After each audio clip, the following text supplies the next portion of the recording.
everybody, it's Tamara from Prairie Town Girl here on Etc.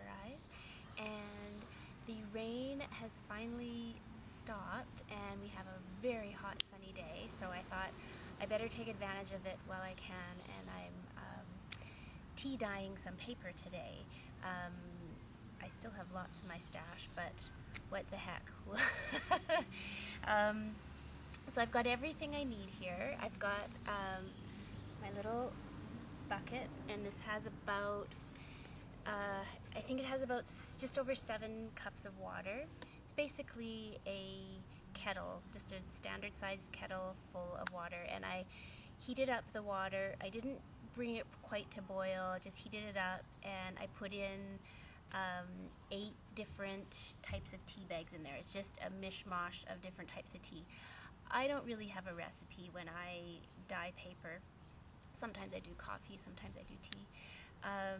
I just sort of go with the flow and experiment and see what happens.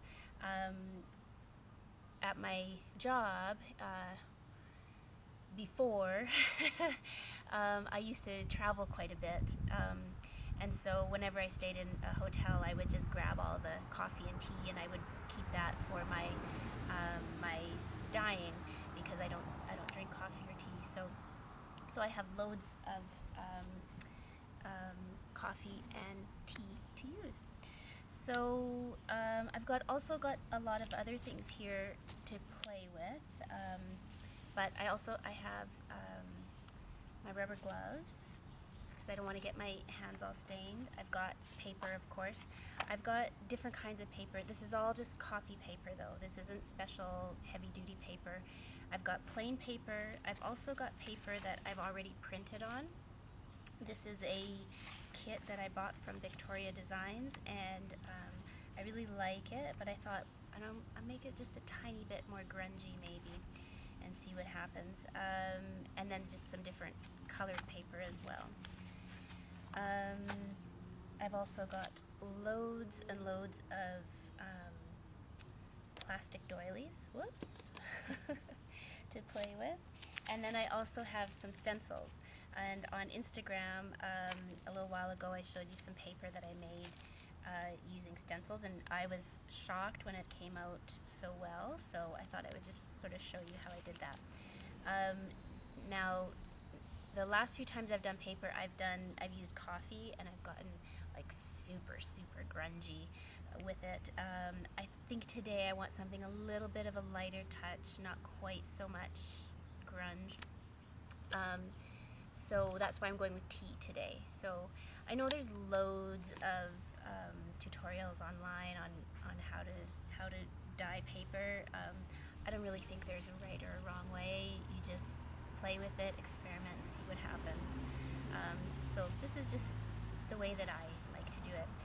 I like to do it outside for a couple of reasons. I have this funny idea that it's sort of, when I dry the paper out in the sunshine, it's like soaking up the prairie sun, and the nature becomes part of the paper, which becomes part of the journal. So it's just a very romantic idea, and also the sun just really dries it really fast and really well. And I've never dried the paper in an oven or anything like that, which I'm sure is super easy, but I just love the romanticism of thinking about the nature becoming part of the journal, and also because it can get a little bit messy, so it's kind of nice to be outside and not have to worry about any of that kind of thing. So oh, I have one other thing I was going to play with. Oh, I've got this. It's Nescafe vanilla latte flavoring. I just picked it up somewhere, and I really like when you just sort of sprinkle this on after you've dyed the papers. There's little flavor crystals in it that kind of like push the water, and I'll show you after. It looks really cool. Hopefully it'll work today. The last thing I have is also just a few like sort of paperweights, stones or pieces of mulch to hold down the paper so it doesn't go flying everywhere if the wind suddenly decides to pick up. right now it's pretty calm and beautiful out.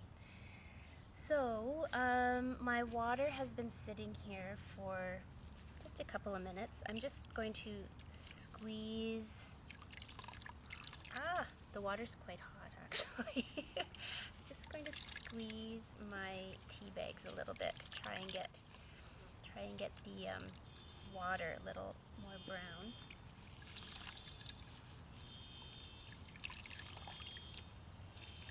Okay. And now I'm going to switch the camera angle so that you can see exactly what I'm doing. Okay, so you can see my water's getting nice and brown. Just going to keep squeezing the tea bags. And I just leave the tea bags in there. What did I say? I have about 8 tea bags in there right now. So if you want it darker, you put in more tea bags, of course. If you want it lighter, you put in less. So let's start with just some plain white paper, just to sort of get a idea of where we're at. And I just dunk the whole paper in there, and I don't worry about creasing it or crunching it up. I actually like to sort of smush it up a little bit. Oh, but that one tore, so that might not, I was maybe a little bit too rough. So just be gentle, dunk it in there, and you can put a few sheets at a time. And let it sit for a bit. The longer you let it sit, the more color it will hopefully soak up.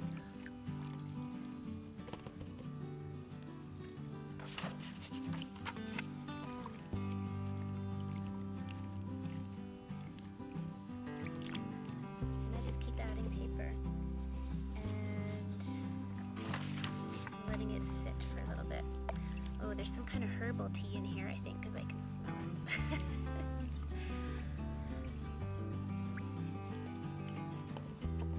And then I'll go back down to that bottom one, that first one I did.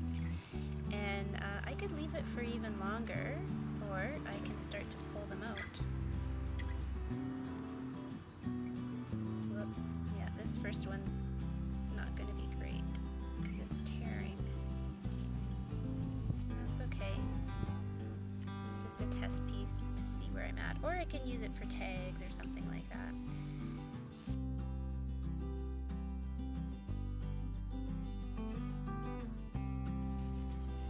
So as I pull them out, I'm going to go and set them on the grass in the sun.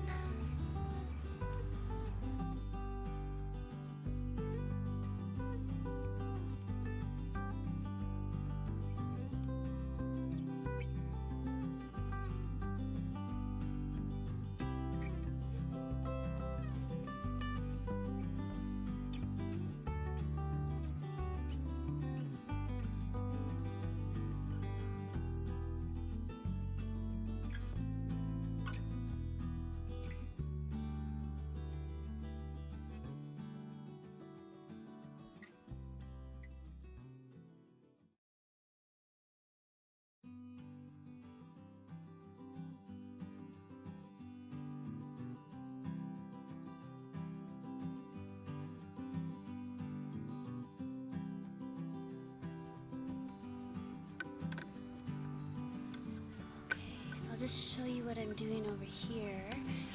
I've got some of my papers just out to dry. I've got some sitting, there's a plastic doily underneath, and then I put a plastic doily on top as well, so that we get the design on both sides. And what I find works best is if I just take one of the tea bags, use it like a little sponge, and I just add more tea on top to really get in to those designs.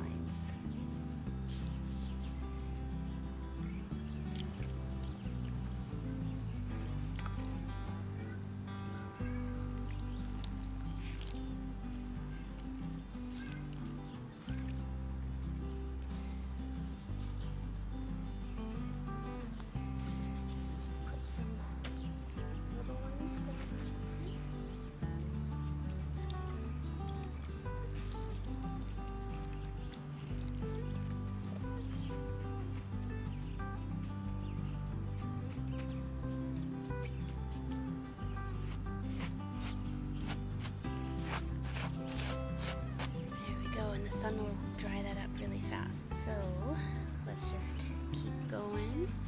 Maybe I'll put more doilies out, and we can do more.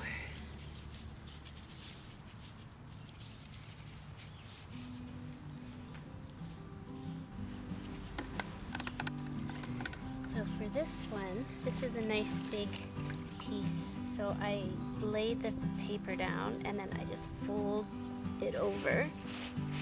Maybe add a little bit more tea.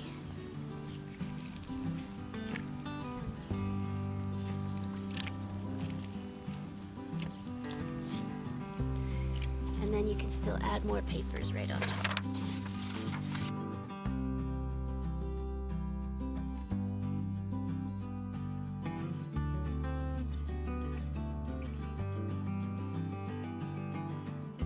So we're going to try the vanilla flavoring packet, and for this I just got a plain piece that we stained first, and then I'm going to add a little bit more tea, and now I'm just going to sprinkle it in there.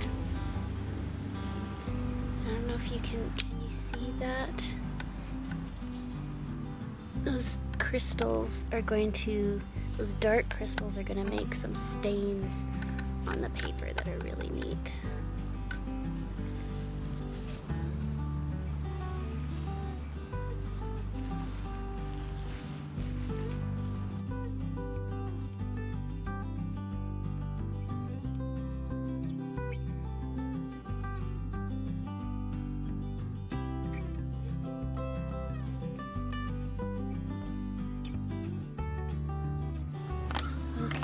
So here's where I'm at so far. It's getting really hot out, so I think that's all I'm going to do for today.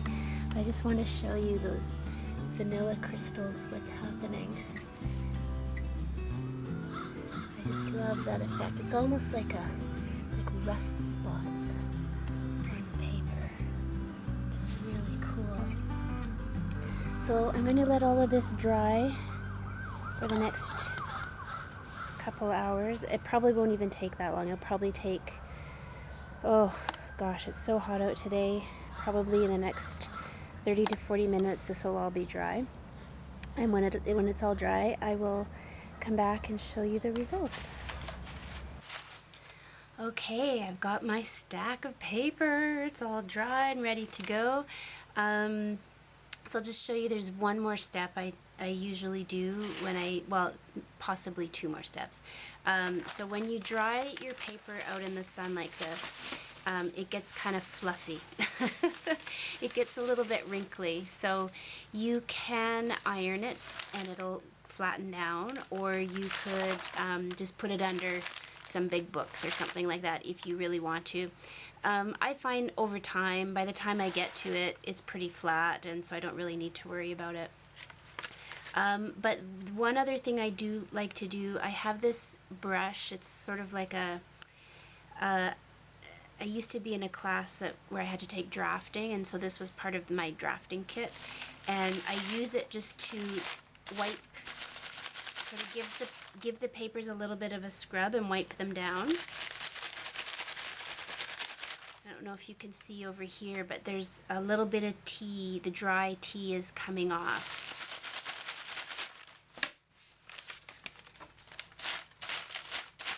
And sometimes I just have to do it on the one side, or it's more on the one side than the other, but I'll just show you a little bit of a close-up. These are those, those vanilla crystals. Look at that, like almost like a burnt, rusty look kind of to it. The plastic doily didn't work out so hot this time. Probably I needed to put even more tea on, or a darker blend of tea, something like that.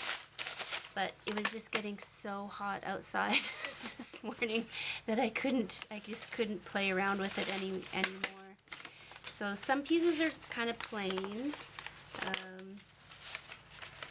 These are the pieces that were already printed. Ooh, here's a good one. It's so, I just love that really grungy look though, so if you're not into the grunge, you probably that wouldn't appeal to you. That piece, I don't know, that didn't work out so hot. Here's a nice piece. It's nice and brown, it's got some character to it. It's quite nice actually. I also like when I can get like a sploosh of liquid that leaves a stain like that. And I'll maybe do another video with coffee staining, maybe on a day when it's not quite so hot, just to show there are some other effects that you can get just by using things you have around the house. There's another one. The background was it was a printed background, this kind of parchment paper look, but then all this stuff in here, that's those vanilla crystals, and then comes through a little bit on the other printed side. So that's pretty cool, I think. Let's see if I have anything interesting here. There's another sploosh. There's like sort of probably a little puddle of tea there that, ooh, I like that. That took a little longer to dry. I accidentally had this paper kind of blue and it was touching one of the yellow pieces of paper and it picked up ink from the yellow. I don't know if I'm crazy about that effect, but I'm sure I'll find a use for it somehow, somewhere. Let's go down here and see if we have any of our doilies that worked out. Not really. It's nice and grungy, but the doily pattern didn't come through. This one, the doily pattern is coming through around the edges pretty well, but nothing in here. And then this one got a little bit, I've got some around in there. This was quite nice actually. I don't know if it'll show up on the camera though. It's quite subtle and there's doily pattern throughout the whole piece. That one also is really super subtle. And then that one I'm not too crazy about. There's more super grunge. And then here are the stencils. I'm just always so amazed how these turn out. So we've got some leaves and some lines. I think that'll look kind of neat. And then here's some little doilies that I don't know if they'll show up on camera, but they came out not too bad. And that not so much. And then this is the stencil with the fern stencil, and then another leaf over here. So that's not too bad. I don't mind that. So you can see you get a little bit of mess to clean up after. So that is how I do my papers. So it's a bit of a process, and you never know what you're going to get, which I think is the fun part of it. I like to experiment and just have fun and see what happens. So I will be doing some more. Next time I do it, I will do some coffee and I will bring you along with me for that too. So I hope this answers your questions. A few of you out there had asked me about how I do my papers, and I hope it gives you some ideas, and just have fun with it. And I'd love to see how you do your papers and what you come up with, so make sure to leave a comment below and let me know where I can find you and what kind of interesting techniques you use. So have a great day, everybody. Stay safe, stay healthy, and keep crafting. Bye.